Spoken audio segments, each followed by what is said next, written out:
So this is part one. We're gonna be talking about the Sahara Desert and natural disasters, and we're gonna be talking about drought. Now, drought has become a big problem because of climate change. There's a lot of less rain, so that means it's harder for animals to find water and for people finding water as well. That means that they go out the longer periods without water and rain. All right, this is part one. Earthquakes in the Pacific Ring of Fire cause tsunamis and volcanoes, which harm the nearby inhabitants. This is a hazard because it affects humans by harming them and destroying construction, causing us to have a crash in our economy and also hospitalize many of our members. So to conclude part one, we talked about the three natural disasters, and drought and earthquake really cause a lot of problems to the Pacific Ring of Fire and also to the Sahara Desert in many ways. And what we can do as humans to help this out is by protecting nature and make sure these things don't happen to us. Because if it does happen to us, it can lead to many dangers. This is part two of the recovery process to the Sahara Desert. This is because they go out with rain and water for quite some time, and the plants and animals tend to be fewer.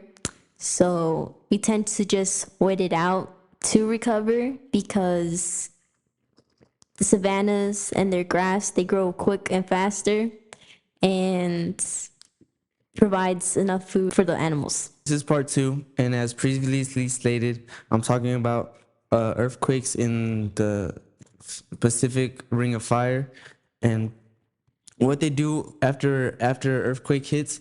For recovery, they just wait until new plants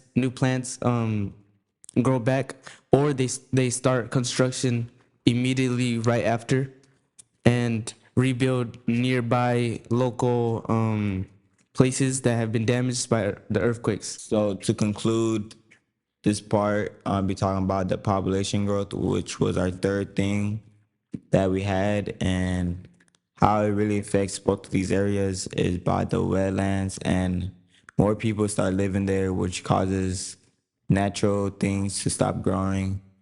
And what we're thinking of doing is to provide more wetlands for animals and for people to just stop being there because, yeah, thanks. So we're going to be talking about how pollution affects the ozone layer, how pollution is chemicals, and how factories release those chemicals into the ozone layer, which causes the ozone layer to thin out, which makes us get sick, get diseases, and harm our skin and everything. This is the next part, and we're going to be talking about global warming and how it is created. Most pollution that creates global warming is greenhouse gases and fossil fuels such as coals and oil and other such things like that, which emit dangerous chemicals into the atmosphere and cause the earth to get hotter and hotter and hotter, which causes global warming. I'm also going to be talking about how pollution affects glaciers and ice cap melting, and it affects glaciers and ice cap melting in the North Pole and the South Pole because that's where you see a lot of ice, and that's where it all forms in many ways. So when pollution happens over there, it makes that ice black and just like destroys everything because nobody likes black ice because animals that drink the water from it and it can cause many diseases. And that's how pollution happens in ice cap melting. So what I'm going to be talking about is we're going to talk about the wrap up of this unit and the droughts. Droughts are bad because plants tend to die and the animals have no more food, and that causes for the animals to drive out and away from the Sahara Desert, and it makes it hard for the animals and humans to live there.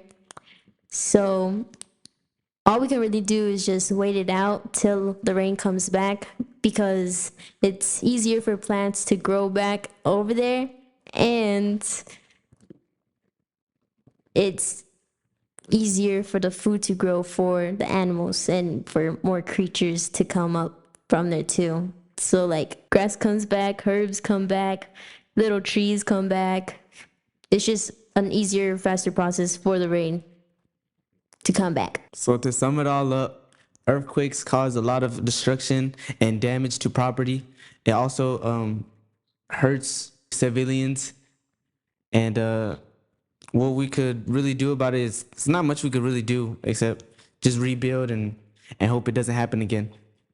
And also refurnish our place so it'll be less damage next time an earthquake does happen. As we sum up this whole unit, I'm gonna be talking about the population growth and how like it really affect affected this whole unit, and how it did it was in the Pacific Ring of Fire, in the coast, especially on the coast. It really like animals, humans, it's destroyed, cut down trees, all of that.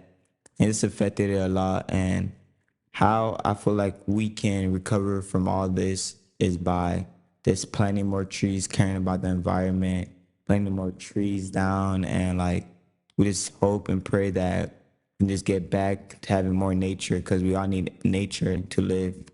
And that's how we'll sum up Unit 5.